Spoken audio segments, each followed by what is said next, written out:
പരിശുദ്ധ റസൂലുള്ളാഹി സ്വല്ലല്ലാഹു അലൈഹി വസല്ലം തങ്ങളുടെ ജീവിതത്തിൽ ഇതൊരുപാട് കാണും. നമ്മൾ ചെയ്യുന്ന വിട്ടുവീഴ്ചകൾ അങ്ങനെയാണ്, നമ്മൾ സഹായം ചെയ്യുന്ന അങ്ങനെയാണ്, നമ്മുടെ നോമ്പും സക്കാത്തും ഒക്കെ അതിനാണ്. അല്ലാഹു കൂലിയരണം, വേറൊന്നും വേണ്ട. ലാഭമൊന്നും വിഷയമല്ല, അല്ലാഹുവിന്റെ അടുത്ത് രക്ഷപ്പെടണം. യൂനുസ് ബിൻ ഉബൈദില്ലാഹി റളിയല്ലാഹു അൻഹുവിന്റെ കടയിൽ നിന്ന് ഒരു തുണി വാങ്ങി പോകുന്ന ഒരു കസ്റ്റമർ ആ തുണി വാങ്ങി പോകുന്ന സമയത്ത് മഹാനവറുകൾ കച്ചവട സ്ഥാപനത്തിലില്ല, തന്റെ ജ്യേഷ്ഠന്റെ മകൻ ഇരുത്തി പോന്നതാണ്. തുണി കണ്ടപ്പോ ചോദിച്ചു, ബികം ഹാദ, എത്രക്കങ്ങൾ വാങ്ങിച്ചത്?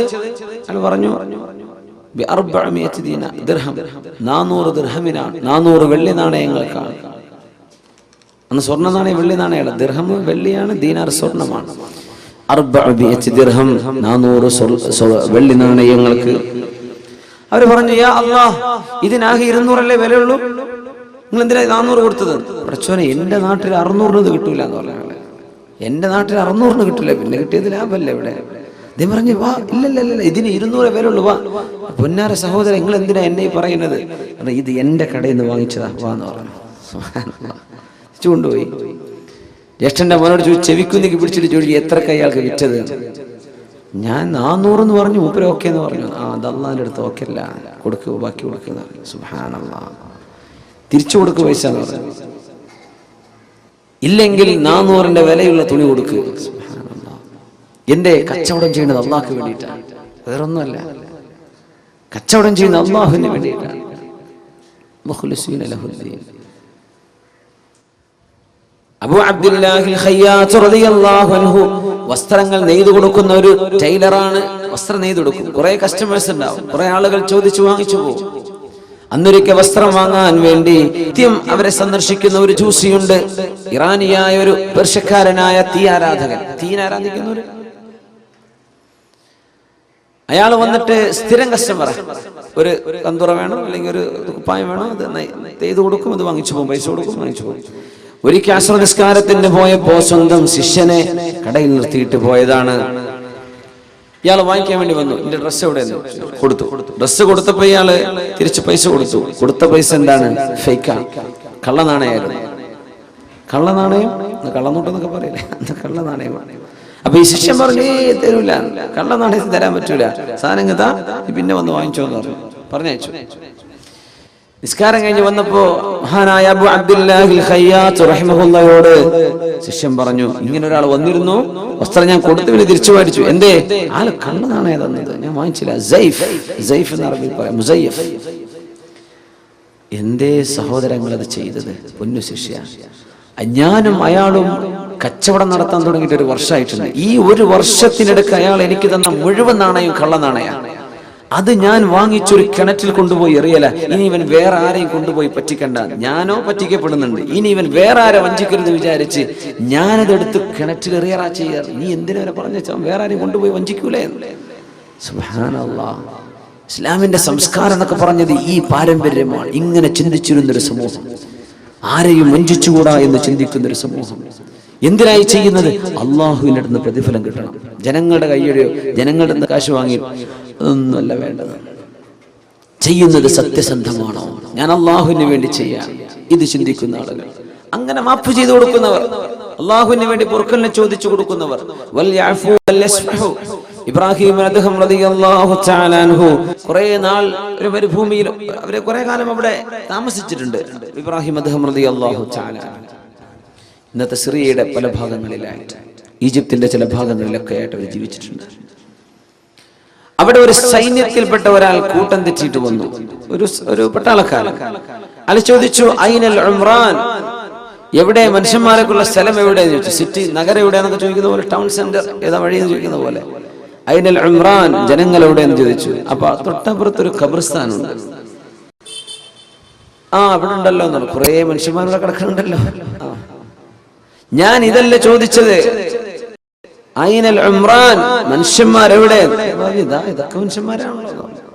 അവർ പറഞ്ഞു, ഏറ്റവും പാഠം പഠിക്കാൻ, കണ്ടുപഠിക്കാൻ പറ്റുന്ന മനുഷ്യന്മാർ ഇവിടെ കിടക്കുന്നവരാ, നീ കണ്ടുപഠിച്ചോന്ന. ഈ പട്ടാളക്കാരൻ അറിയില്ല ഇത് ഇബ്രാഹിം അദ്ഹം എന്ന് പറയുന്ന മഹാമനുഷ്യനാണെന്ന്. ദേശം വന്നിട്ട് അടി കൊടുത്തു. തന്റെ കയ്യിലുണ്ടായിരുന്ന ഒരു വടി കൊണ്ട് ആ അടിയിൽ തലയ്ക്കൊരു പൊട്ടുപറ്റി. അവിടെ കിടന്നു ബഹുമാനപ്പെട്ടവർ. കിടന്നപാട് ദുആ ചെയ്തു, യാ അല്ലാഹ്, ഈ മനുഷ്യന് നീ സ്വർഗം കൊടുക്കണേ പടച്ചോനെ, എന്നെ അടിച്ച മനുഷ്യന് സ്വർഗം കൊടുക്കണേ അല്ലാഹ്. ഇയാള് ഞെട്ടി. എന്താ അടി കൊടുത്തിട്ട് ദ്വാരക്കേ.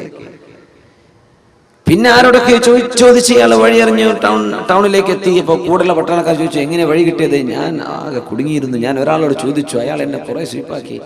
വഴി എവിടെ ചോദിച്ച പള്ളിക്കാട്ടിലേക്ക് കാണിച്ചു. ഞാനൊരു അടി കൊടുത്ത് പോന്നിട്ടുണ്ട് എന്ന്. പടച്ചോനെ, നീ ആ അടിച്ച മനുഷ്യൻ, അവിടെ കണ്ട മനുഷ്യൻ ഇബ്രാഹിം അദ്ദേഹം തങ്ങളാവാൻ സാധ്യതയുണ്ട്. യാ അല്ലാഹ്, ഞാൻ അവരെയാണോ ഈ ചെയ്തത്? ഓടിച്ചെന്നു, കുതിരയെടുത്ത് ഓടിച്ചെന്ന് ഇതേ സ്ഥലത്ത് ചെന്ന് കിടക്കുമ്പോ കുറെ ശിഷ്യന്മാരൊക്കെ ചെന്ന് പിന്നാലെ. ബഹുമാനപ്പെട്ട ശൈഖ് അവരോടുണ്ട്. കാലിക്കൽ വീണ് മാപ്പ് ചോദിച്ചു. ഞങ്ങൾക്ക് എന്നോ മാപ്പ് തന്നിട്ടുണ്ടല്ലോ, എന്തിനാ ഈ മാപ്പ് അപേക്ഷയൊക്കെ? അല്ല, ഞാൻ നിങ്ങൾ അടിച്ചപ്പോ നിങ്ങൾ എനിക്ക് വേണ്ടി ദ്വാരെന്ന് ഞാൻ കേട്ടിരുന്നല്ലോ. അപ്പോ എന്തേത്? ഒന്നല്ല, ഈ ജാതി അടി കിട്ടിയാൽ അള്ളാഹു എനിക്കതിന് കൂലി തരുമെന്ന് എനിക്കറിയാം. നിങ്ങൾ കാരണം എനിക്കുള്ള കൂലി തരാ, പിന്നെ ഞാൻ കാരണം നിങ്ങൾക്ക് ശിക്ഷ ഉണ്ടാവുക? അത് പാടില്ലല്ലോ. നിങ്ങളൊരു ഉപകാരം ചെയ്തില്ലേ, ഞാൻ അങ്ങോട്ട് ഉപകാരം തരികയാണ്, നിങ്ങൾക്ക് അള്ളാഹ് സ്വർഗം തരട്ടെ. സുബ്ഹാനല്ലാഹ്, എനിക്ക് നിങ്ങൾ ഉപകാരം ചെയ്തില്ലേ, ഒരു വേദന, ആ വേദനക്കുള്ള കൂലി തരൂലേ? അതിന് നിങ്ങൾക്കൊരു ഉപകാരം ഞാനും തരണ്ടേ? അള്ളാഹു നിങ്ങൾക്ക് സ്വർഗം തരണ്ടേ? ഞാൻ അങ്ങനെ ചോദിച്ചതാണ്. മഹാനായ ഇബ്രാഹിം റളിയല്ലാഹു തആല മുസ്ലിം സമൂഹത്തിന്റെ ആ ഒരു എന്താ പറയാ, ഇന്റലക്ച്വൽ ഗ്രോത്ത്, നമ്മുടെ ബുദ്ധിപരമായ സാംസ്കാരികമായ ആ ഒരു ഔന്നിത്യം, ഇതാണ് ഇസ്ലാമിന്റെ ലെഗസി എന്ന് പറയുന്നത്. ഇസ്ലാമിന്റെ പാരമ്പര്യം ഇതാണ്. എല്ലാം ജീവിച്ചത് പടച്ചോന് വേണ്ടിയാണ്. മനുഷ്യന്മാരുടെ ഒരു പ്രശ്നമില്ല, ആരും എന്തും ചെയ്തോട്ടെ. അബ്ദുല്ലാഹ് ബിൻ മസ്ഊദ് റളിയല്ലാഹു അൻഹുവിന്റെ ചില കാശ് ഏതോ ഒരു കള്ളൻ പോക്കറ്റ് അടിച്ചു കൊണ്ടുപോയപ്പോ ആളുകൾ പറഞ്ഞില്ലേ, അബ്ദുല്ലാഹ് ബിൻ മസ്ഊദ്, നിങ്ങൾ അല്ലാഹുവിനോട് ദുആ ചെയ്യൻ, ആ മോഷണം ചെയ്തു കൊണ്ടുപോയ മനുഷ്യന് അല്ലാഹുവിന്റെ ശിക്ഷ വരട്ടെ. നിങ്ങൾ ദുആരക്ക് ഞങ്ങൾ കാമ്യം പറയാം. വളരെ മെലിഞ്ഞ മനുഷ്യനായിരുന്നു അബ്ദുല്ലാഹ് ബിൻ മസ്ഊദ് റളിയല്ലാഹു തആല. അല്ലാഹുവിന്റെ റസൂലിന്റെ സ്വഹാബിയാണ്, ഖുർആൻ എഴുതി വെച്ചിരുന്ന സ്വഹാബിയാണ്, കാത്തിബ് സിദ്ദ് റസൂലില്ലാഹ്, വിശുദ്ധ ഹദീസുകൾ റിപ്പോർട്ട് ചെയ്ത സ്വഹാബിയാണ്. കാലിന്റെ അടിഭാഗം അർശിൽ തട്ടി എന്ന് റസൂൽ പറഞ്ഞ സ്വഹാബിയാണ് അബ്ദുല്ലാഹ് ബിൻ മസ്ഊദ് റളിയല്ലാഹു തആല. വലിയ മഹാനാണ്. അബൂജഹലിലൊക്കെ ആ യുദ്ധത്തിൽ തല വലിച്ചു കൊണ്ടുവന്ന സ്വഹാബിയാണ് അബ്ദുല്ലാഹ് ബിൻ മസ്ഊദ് റളിയല്ലാഹു തആല. എന്താ ദ്വാരക്കെന്ന് അറിയോ? സ്വന്തം പോക്കറ്റ് അടിച്ചു പോയത്. നമ്മളൊക്കെ മൊബൈലുള്ള കട്ടെടുത്ത് എന്തായിരിക്കും അവസ്ഥ? നമ്മൾ എങ്ങനെയൊക്കെ ദ്വാരക്കും? പടച്ചവൻ എടുത്തി വീണ, വണ്ടി കുത്തിയോ, എന്തൊക്കെ നമ്മൾ ദ്വാരക്കൂലേ? ഒരു ഉപദ്രവം ചെയ്താൽ അബ്ദുല്ലാഹ് ബിൻ മസ്ഊദ് അങ്ങ് ദ്വാരുന്നു, എനിക്ക് ഞാൻ ദ്വാരക്ക്, അന സാഹിബുൽ മാൽ, സമ്പത്ത് എന്റേതാ, ഞാൻ ദ്വാരക്ക്, നിങ്ങൾ ആമീൻ പറഞ്ഞോളൂ. ആമീൻ പറയാം. എന്താ ദ്വാരെന്ന് അറിയോ?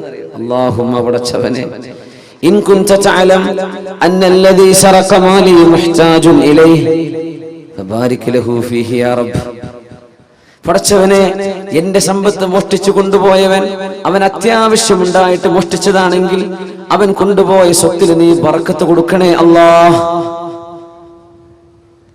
ഇനി അവൻ മോഷ്ടിച്ചത് എന്നെ ബുദ്ധിമുട്ടാക്കാൻ വേണ്ടി ചെയ്തതാണ്, അവൻ ആ പൈസയുടെ ആവശ്യമൊന്നും ഉണ്ടായിരുന്നില്ല, അവൻ വെറുതെ ബുദ്ധിമുട്ടാക്കാൻ ചെയ്തതാണെങ്കിൽ ഫജ്അൽഹു ആഖിറ ദംബിൻ യർതകിബുഹു ഫീ ഹഖ്ഖിക യാ അല്ലാഹ്. ഇനി ഒരിക്കൽ മറ്റൊരു തെറ്റ് ചെയ്യാൻ ഒരു അവസരം ഇയാൾക്ക് കൊടുക്കരുത് പടച്ചവനെ, അവനെ നന്നാക്കി കൊടുക്കണമേ. അബ്ദുല്ലാഹ് ബിൻ മസ്ഊദ് റളിയല്ലാഹു അൻഹു. ഇങ്ങനെയൊക്കെ ചിന്തിക്കാനുള്ള വിശാല മനസ്സ് ഒരു സത്യവിശ്വാസിക്ക് കിട്ടിയപ്പോ, ഇഖ്ലാസിൽ ജീവിക്കുമ്പോൾ, അള്ളാഹ്ക്ക് വേണ്ടി ജീവിക്കുമ്പോൾ. മനുഷ്യന്മാര് പലതും പറയും, മനുഷ്യന്മാരുടെ വാക്ക് കേട്ടൊന്നും ജീവിക്കാൻ പറ്റില്ല. ആളുകൾ ഭ്രാന്താക്കും, ഓരോന്ന് പറഞ്ഞിട്ടും ചോദിച്ചിട്ടും. നല്ല നിലയ്ക്ക് ജീവിക്കുന്ന മനുഷ്യൻ അതൊരു വീക്ക്നെസ് ആണ് മനുഷ്യന്മാരെ വിചാരിക്കുക. ഞാൻ എപ്പോഴും പറയാറുണ്ട്, അങ്ങനെ സ്ത്രീധനൊന്നും വാങ്ങാതെ കല്യാണം കഴിച്ചാൽ അയാൾക്ക് തീരെ വില ഉണ്ടാവില്ല. ആ മരുമോന്, ആ പുരയിലോ കുടുംബത്തിലോ വില ഇല്ല. ശരിക്കും അയാൾക്കല്ലേ വില കൊടുക്കേണ്ടത്. നമ്മുടെ നാട്ടിൽ അങ്ങനെയാണ്. അവനൊരു സാമർത്ഥ്യമൊന്നുമില്ല, 5 വയസ്സ് വേണ്ടെന്ന് പറഞ്ഞ് കല്യാണം കഴിച്ചതാണ്. സുബ്ഹാനല്ലാഹ്. ഒരു വിഷയം അപ്രീഷിയേറ്റ് ചെയ്യുന്നതിന് പകരം നമ്മൾ എന്ത് ചെയ്യും? നമ്മളതിനെ, ആ വിഷയം ശരിക്കും ഒരാളെ ഡിപ്രസ്ഡാക്കി കളയും, നമ്മൾ ഡെസ്പെയർ ആക്കി കളയും. സുബ്ഹാനല്ലാഹ്. നന്മയെ, അള്ളാഹുവിന് വേണ്ടി നന്മയെ സ്നേഹിക്കുക. നന്മ നമ്മൾ ഇഷ്ടപ്പെടുന്നത് അള്ളാഹുവിന് വേണ്ടിയാണ്, നന്മ ചെയ്യുന്നത് അള്ളാഹുവിന് വേണ്ടിയാണ്. അള്ളാഹു കബൂൽ ചെയ്യുമാറാകട്ടെ. നിലാവെളിച്ചത്തില് മക്കയിൽ ഒരാൾ ഇങ്ങനെ മല പൊത്തിപ്പിടിച്ച് കയറി പോകുന്നുണ്ട്. അപ്പൊ സിദ്ദീഖ് റളിയല്ലാഹു അൻഹു ആലോചിച്ചു, യാ അല്ലാഹ്, ഈ പാതിരാത്രി ഏത് മനുഷ്യനായി പാറയ്ക്ക് പൊത്തിപ്പിടിച്ച് കയറി പോണത്? ചെന്ന് നോക്കുമ്പോൾ റസൂലുള്ളാഹി തങ്ങളാ സ്വല്ലല്ലാഹു അലൈഹി വസല്ലം. നബിങ്ങൾ എങ്ങോട്ടായി പോണത് രാത്രി സമയത്ത്? ഒന്നുമല്ല സിദ്ദീഖ്, ഈ മലയുടെ അപ്പുറത്തെ കുറച്ച് യാത്രക്കാർ വന്ന് വിശ്രമിക്കുന്നുണ്ട് എന്ന് ഞാൻ കേട്ടു. ഒരു യമനിൽ നിന്ന് വരികയാണ്, ഒരു ഷാമിലേക്ക് പോവാണ്, ഫലസ്തീനിലേക്ക് കച്ചവടത്തിന് വേണ്ടി പോവാ. അവര് നാളെ രാവിലെ സ്ഥലം വിടും. അപ്പൊ രാത്രി അവിടെ ചെന്നിട്ട് എന്തെങ്കിലും അവർക്ക് ദീൻ പറഞ്ഞു കൊടുക്കാൻ പറ്റിയാലോ, നേരം കൊടുക്കാൻ നിന്ന് അവർ പോയി പോകും. അതുകൊണ്ട് ഞാൻ ചെന്നിട്ട് വല്ലതും പഠിപ്പിച്ചു കൊടുക്കട്ടെ. ആര്? അഷ്റഫുൽ ഖൽഖ് സ്വല്ലല്ലാഹു അലൈഹി വസല്ലം. ഇപ്പൊ നിങ്ങളാരും വിളിക്കാതെ വേദ പറയേണ്ട ആൾക്കാരായി വേദ പറയേണ്ടവർ. നിങ്ങളാരും വിളിക്കാതെ, ഒരു സംവിധാനം ഒരുക്കാതെ നിങ്ങളുടെ നാട്ടിലൊക്കെ വന്നിട്ട് കേട്ടോളി അള്ളാന്റെ ദീൻ അലല്ലാഹു അസ്സ വജൽ എന്ന് പറഞ്ഞ് വേദ തുടങ്ങേണ്ട ആൾക്കാരാണ്. നമ്മൾ പള്ളിയിലൊക്കെ അങ്ങനെ നിസ്കാരം കഴിഞ്ഞ് പോകുമ്പോൾ ഉസ്താദ്മാർ വേദ പറയണേ, അപ്പോൾ വിളിച്ചിട്ടൊന്നും വന്നതാവില്ല, ആയിക്കോട്ടെ. അങ്ങനെ പോയി വേദ പറയേണ്ടവരാ. അങ്ങനെ നിങ്ങൾക്ക് ദീൻ പഠിപ്പിച്ചു തരേണ്ട ആൾക്കാരാ, പഠിച്ച ആൾക്കാർ. വേദ പറയുന്നവരൊക്കെ അങ്ങനെയാ വേണ്ടത്. പിന്നെ ഇപ്പൊ എന്താ എല്ലാം കോലം കെട്ടിയ കൂട്ടത്തിലേ ഇതിലും വലിയ കോലം കെട്ടൊക്കെ വന്നു എന്നാ തോന്നുന്നത്. നമുക്കിതൊക്കെ വലിയ കലാപരിപാടിയായി മാറിയിട്ടുണ്ട്. ഇപ്പോൾ അള്ളാഹുലേക്ക് അടുക്കാൻ കുറച്ച് ചിന്തകൾ കിട്ടണം, അള്ളാഹുലേക്ക് മനസ്സുകൊണ്ട് അടുക്കണം. ഇതാണ് ഈ വാദിന്റെ ഒക്കെ ലക്ഷ്യം. അത്രേ അതിന് വേണ്ടു, അതതിന് വേണ്ടത്, നമ്മൾ ചെയ്യേണ്ട ബാധ്യതയാണ്. അപ്പൊ അതുകൊണ്ട് നമ്മൾ ചെറിയ വിഷമങ്ങളൊക്കെ സഹിക്കാം. വലിയ വലിയ വിഷമങ്ങളൊക്കെ അള്ളാഹിന്റെ റസൂലും സ്വഹാബികളൊക്കെ സഹിച്ചില്ലേ, നമ്മളൊന്നും അറിഞ്ഞിട്ടില്ലല്ലോ. സാരല്ല, നമുക്ക് മൈക്ക് വെച്ചിട്ടല്ലേ പറയണത്. അന്ന് ഭയങ്കര സൗണ്ട് ഉണ്ടായിരുന്നു. അബ്ബാസ് റളിയല്ലാഹു അൻഹുവിന്റെ ശബ്ദം 2 മൈൽ അപ്പുറത്തേക്ക് കേട്ടിരുന്നു, ഒരു ആംപ്ലിഫയർ പോലും മൈക്കില്ലാതെ. ഏതായാലും അള്ളാഹു കബൂൽ ചെയ്യട്ടെ, അള്ളാഹു സ്വീകരിക്കുമാറാകട്ടെ.